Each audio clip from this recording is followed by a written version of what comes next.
አይገልም እንጂ ሀሜት ስንቱን ተባልኩኝ አቤት እያለች እንግዲህ ውሽሚት ዛሬም በቲክቶክ ገጿ ለቃለች። እኛ በነገራችን ላይ ሰውን ከመሬት ተነስተን አናማም ወይም ሰውን ተነስተን ከመሬት ተነስተን አንሳደም። አንቺ በምታደርጊው ድርጊት ነው። በዚህ ሳምንት እንግዲህ ሄርሜላ ከአብርሽ ራቂ ብትባልም አሁንም አለቅም ብላለች ማለት ነው። እና እንግዲህ ከዚህ ላይ እንደገለጸችው እኔ ሰው ቢያማኝ ሰው የፈለገ ነገር ቢያደርገኝ ምንም ነገር ሊገለኝ አይችልም። ያው እንትኗ አስተሳሰቧ እንደዚያ ነው አይደለም። እና አንቺ ሴት ስለሆንሽ በሴትነትሽ እፈሪ ነው እንጂ እኛ ሰው ሀሜት እኮ ሰውን አይገልም በነገራችን ላይ። እና አብርሽና ሄርሜላ ደግሞ እንግዲህ በቲክቶክ አንዳንድ ነገር አብርሽ አውቆ ነው ሩታን የቀረባት እንጂ ወይም ባለፈው ሩታ ስለተበቀለችው ዛሬም አውቆ ሊበቀላት ነው የሚታረቃት ምናምን ነገር እያሉ ነው። ሩታ ደግሞ ልብሽን እንዳሰጨው አብርሽ በጣም አስመሳይ ነው እየተባለ ነው። እንግዲህ ሄርሜላና አብርሽ በቲክቶክ እንደዚህ ሞሽረው አመታቸዋል። ውሽሚትም እንዳያቸዋል። ሰው ይማኝ እንጂ እኔ መቼም ከንትኔ አሁን ለአብርሽ በጣም ብዙ መስዋዕት እየከፈልኩ ነው። ለአብርሽ በጣም ብዙ ነገሮች እያረኩ ነው እና ሰው የፈለገውን ቢለኝ ምንም ሀሜት አይገልም እያለች ነው ማለት ነው።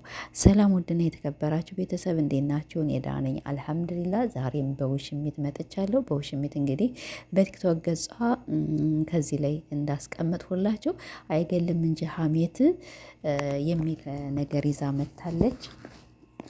አይገልም እንጂ ሀሜት ስንቱን ተባልኩኝ አቤት እያለች መታለች ማለት ነው። እንግዲህ እሷ ምንድን ነው ሀሜት የሚገል ቢሆን ስንት ተባልኩኝ፣ ስንት ተደረኩኝ፣ ስንት ደርሶብኛል እያለች ነው ማለት ነው። እና አሁንም እኔ እንደተረዳኋት ከአቋሜ ፍንክች አልልም። እንግዲህ አብርሽን ከእጇ እስከምታስገባው ድረስ አቤት የሴትነት ምቀኝነት ግን ወላሂ ማለት ነው። በተለይ አንዳንድ ሴቶች ማለት ነው የሆነ ወንዱ ጥሩ ኑሮ ሲኖር ጥሩ የሆነ ነገር ሲኖረው ያንን ከትዳራቸው በጣም ብዙ ሴቶች የሚያፈናቅሉ አሉ። ወይኔ ደግሞ መርዝ እኮ ናቸው ማለት ነው። ልክ እንደ ሄርሜላ አሁን ሩታ አብርሽ በጣም ጥሩ ኑሮ እየኖሩ ፍቅራቸው ሰው የሚቀናባቸው የሚዲያው ድምቀት በቃ ሁሉ ነገር ናቸው። ግን አሁን እንግዲህ አብርሽን ሄርሜላ ያው አጥምደዋለች ማለት ነው። እና ያን ማለት ሰው ቢያማኝ ሰው የፈለገ ነገር ቢያደርገኝ አምቶ ይቀራል እንጂ እኔን መቼም ቢሆን አይገሉኝም እያልሽ ማለት ነው። እኛ ሄርሜላ አንቺን የምንሳደብ አንቺን የምናማ የማማት ሶስት ኑሮብና አይደለም፣ የመሳደብ ሶስት ኑሮብና አይደለም። ከሰው ትዳር ጥሩ አይደለም። በዚህ ሳምንት ደግሞ በጣም ብዙ ሰዎች ከምታደርጊው ድርጊት ያው አብርሽን ተንበርክከሽ ቀለበት ብታስርለት ይሻላልኝ። ብቻ በዚህ ሳምንት በጣም ብዙ ሰዎች እየተጫወቱባት ነው ሄርሜላ ማለት ነው። እና ሴት ስለሆንሽ በሴትነትሽ ተቆጠቢ፣ ሰው አታሰድቢ፣ ሀገር አታሰድቢ። በቃ እና እታይ ነው የምንልሽ ማለት ነው። እንደዚያ ደግሞ አልተውም ካልሽ ደስ እንዳለሽ እንደፈለግሽ መሆን ትችያለሽ። እኛ አብርሽን ቢሆን እንግዲህ ዘመዶቹ ታረቁ የመጡ ሩታን የሚወቅሳሉ። ሩታን ተወቃሽ አታድርጓት። ሩታን አንቺ ልጅ ጥፋተኛ አትበሏት ማለት ነው። ጥፋተኛ ማን ነው? አብርሽ ነው። ጥፋተኛ ማን ነው? ሁለቶች ሄርሜላና አብርሽን አለያዩ ማለት ነው። እና ሄርሜላ ለራስሽ የሚሆን አላህ ይስጥሽ፣ ለራስሽ የሚሆን የትዳር አጋርሽን ይስጥሽ። ሰውየውን ልጁን ለቀቅ አድርጊው፣ ልጁን ያሳድግበት፣ ከሚስቱ ጋር ይኖር። ሌላ ነገር ያው ምንም አልልም። ብቻ ገርሞኝ እኮ ነው አባባሏ ማለት ነው። እና ደግሞ ዛሬ ኮፌራ ምናምን ነገር ውስጥ ላት መሰል ፀጉሯን እየተሰራች እየተዋበች ነው። እንግዲህ ከአብርሽ ጋር ማለት አዲስ ነገር አለ ማለት ነው። ይህን ነገር ጠርጥሩ እናንተ መጠርጠር አለባችሁ። ኮፌራ ውስጥ ምናምን ነገር ከገባች ዛሬ ያበደ ቪዲዮ እንደሚለቀቅ አትሳደቡኛ፣ እንሳደብ፣ ስድብ አቁመናል ማለት ነው። እሷ እንደፈለገች እነሱ ካልሰሙ እንደኛ እኛ ምን ቤት ነን? አዎ ሩታ ታሳዝናለች፣ ሴት ናት። በሴትነትሽ ለሄርሜላም ቢሆን ቆምልሻለን ግን የምታደርጊው ድርጊት ወላሂ አንዳንዴ ታሳዝኘኛለሽ። እኔ እውነት እላችኋለሁ ታሳዝነኛለሽ። ለምን ሴት ልጅ ሆና ይሄን ያህል እኔም ሴት እስከሆንኩ ድረስ ለምን ይሄን ያህል ያኔ ድርቅ ብዬ እንትን አልልም። ሴት አንዳንዴ የሆነ ነገር ሲሆን ይሄ የበሽታ ሲሆን ደግሞ ሰው ያሳዝናቸዋል እንጂ ይች ልጅ በአቅሏ ብትሆን እኮ ይሄን ሁላ አታደርግም። አሁን ብዙ እንትና ሚላት እንዳለችው በጣም ብዙ ሰዎች መጥተዋል በአብርሽና በሩታ ህይወት። ግን እነሱ እንደ ሄርሜላ ያለ የተንዛዛ እንደ ሄርሜላ ያለ ሙጭጭ ያለ ሰው አላየንም። 2 ወር 3 ወር ምናምን ነገር ከአብርሽ ጋር ሙጭጭ ብለው አይተናቸዋል። ይች እኮ አመት እኮ ደፈነች። በቃ የአመትሽን ልደት ምናምን እናክብርልሽና ውጭ ማለት ነው እና የሄርሜላ በጣም በዛ። ሁለተኛ ደግሞ አትሰማም።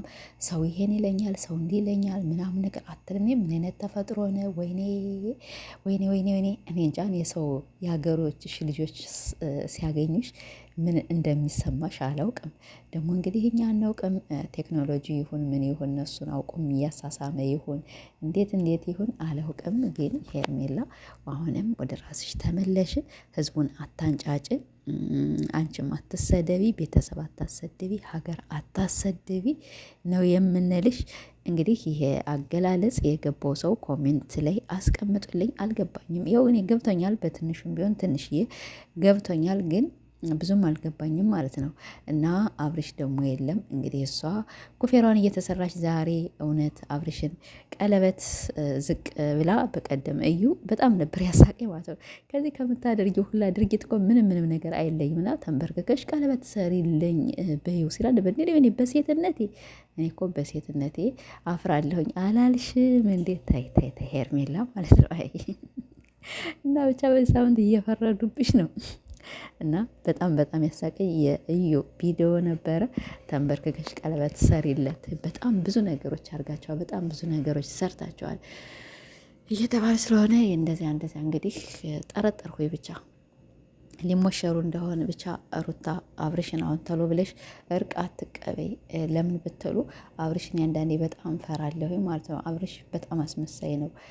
የሆነ ሩታን ለመበቀል ምናምን ነገር አውቆ ልታርቅ። እኔ ሽምግልና ይዘው ካላየኋቸው አብርሽን ጓደኞቹም ሆነ ወንድሞቹም ሆነ ምናምን ነገር እናስታርቅ ቢሉ አላምናቸውም። ለምን ይሄ ነገር የሆነ ነገር ስለሚያደርግ፣ ግን በሽምግልና ከሆነ ስለሚፈራ ያንን ነገር እንትን ይላል ብዬ ምንድን ነው ሽምግልና ከሆነ ይፈራል ብዬ አስባለሁ። ግን በጓደኞቹ ምናምን ነገር ከሆነ አይ ጠረጣሪ ብቻ የሰው ልጅ መጠርጠር በጣም ሀሪፍ ነው። እና ወይዘሪት ሄርሜላ እና እንግዲህ አብርሽ ዛሬ በአዲስ ነገር ይከሰታሉ እንጠብቃለን። ወይም እንግዲህ ሩታና አብርሽ ምን ይመጡ ይችላሉ። ብቻ በጣም ተናፍቀዋል። እኛ በተለይ ሩታ ትናንትና ይቻታለሁ ከሌላ ቤታ የውፋ ብላለች ከፈረንጅ ጋር ብርኩን የሚባል ደስታን አትንኩብ ብያለሁ። ግን ብዙም አላየሁት አልተመቸኝም ነበረ። እስቲ አየዋለሁ በማታ ማለት ነው። ውፋ ብላለች ደግሞ ልደቷንም እየተባለ ነበር። እነሱ በነገራችን ላይ ጥሩን አያሳዩንም። እነሱ የሚያመጡብን ጦርነቱ ነቱ አለይኩም ወላ እኛ እየወደድናችሁ እያከበርናችሁ እናንተ ጦርነት ታመጡብናላችሁ። ደስታችሁን አታሳዩንም። እና ሄርሜላዬ በቃ ወደ ራስሽ ተመለሽ። የሄርሜላ አድናቂዎችም እንግዲህ በሄርሜላ ስራ በጣም እያፈሩ አሁን እንደ ድሮ የሉም።